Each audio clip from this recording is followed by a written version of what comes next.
I have no idea what else we could talk about right there. Either way, man, I want to. There are some rumors going on in the NBA. First off, I like to say the NBA draft is around the corner. And with that being said, there's going to be a trade in the NBA draft. Oh yeah. And I don't know who it's going to be for, but there's a lot of parity in this draft. There's only 3 guys that you will say are going to be guaranteed All-Stars in Banchero. And I'm not a Chet Holmgren guy at all. I think Chet Holmgren's Andrea Bargnani 2.0, who's a better rim protector and a little bit more mobile. But I'm not sold on it. I think Jabari Smith and Paulo Banchero are the truth, and so is Jaden Ivey. I think Jaden Ivey's John Wall as a shooting guard. But it's just, man, you look at the NBA and you think about the trade pieces, and there's not many actual good guys to trade for. You got like the Colin Sextons, you got Rudy Gobert, you got Zach LaVine allegedly. I don't see anything. I think teams are going to try to go and get one of these Keegan Murray, a Jeremy Sohan. They're going to try to find rookies that they can put in day one to make an impact. That I don't know. Do you keep up with the draft at all? I don't think you're. I don't think you're going to get too many of those.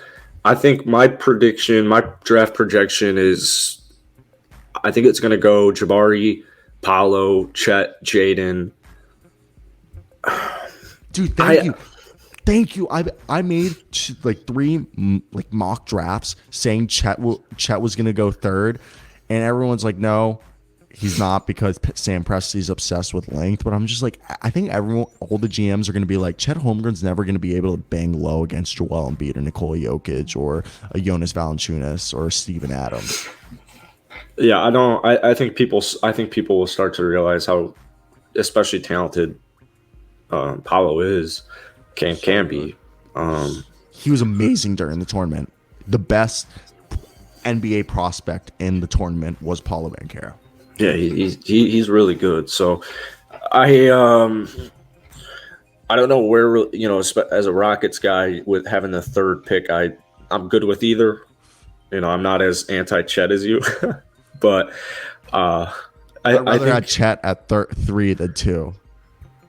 Okay, yeah. So, either way, I feel fine with it. As far as trades go, I bet you Portland does something. I don't know what they're gonna do. I made a Blazers video last week, and they were like, let's take someone at 7.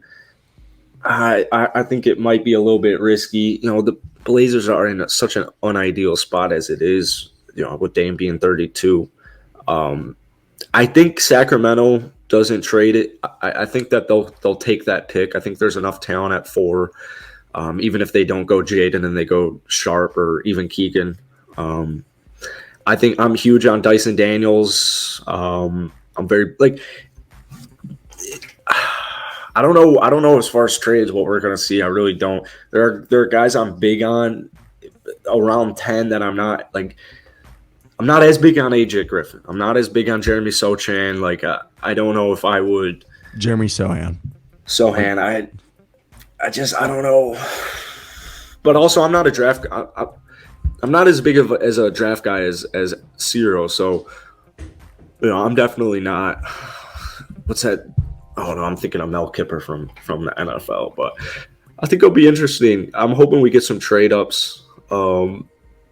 You got a lot of guys like Benedict, Jalen Duren, Johnny Davis. They're interesting players. I just think there's going to be a fair amount of busts. Mark Williams at 7'2" is really interesting.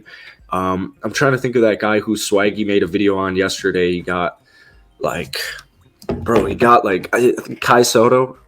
Is that a player?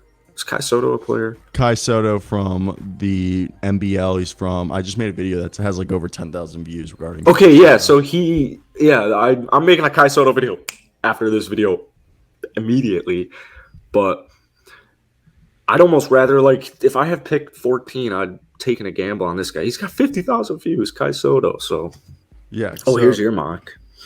Yeah, so right here, this was my mock from last week. I'll probably update it because a few guys have left the draft, such as, what do you call it? I believe a few guys in the second round are in the draft, like Taquavian Smith decided to return to school. Either way, Okay. this is what I have right now. If Portland keeps the pick, I have them going Benedict Mathurin. But again, as more and more time, I think they're going to trade that 7th overall pick for Jeremy Grant. They'll try to get someone better than Jeremy Grant, but I think if they can't get anyone better than Jeremy Grant, they're just going to send the 7th pick for Jeremy Grant because they have a trade exception, so they don't have to send any players. So they'll probably just send the trade exception and the 7th pick for Jeremy Grant and call it a day. Pretty easy deal. And I think that and the Pistons will probably be like, we're cool with that. We want 2 first-round picks. But I have AJ Griffin going at 10 right now. He's the best 3-point shooter in the draft, but he suffered a significant injury. I think it was an Achilles or a knee injury in high school and has never recovered, and he's became a horrendous defensive player, but he's the son of an NBA player, and his dad's also a coach who got interviewed for the head coaching job of the Lakers 2 weeks ago. So he comes from a basketball. I just very much like guys who are either former professional basketball players' sons who played overseas or just former NBA players who were role players' sons. 100%. Just because they know the grind, Mm.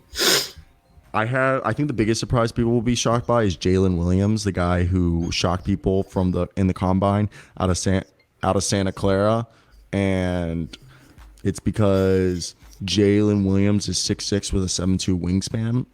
And he literally was the only guy who decided to play in both combine games. So I think that was the most impressive part.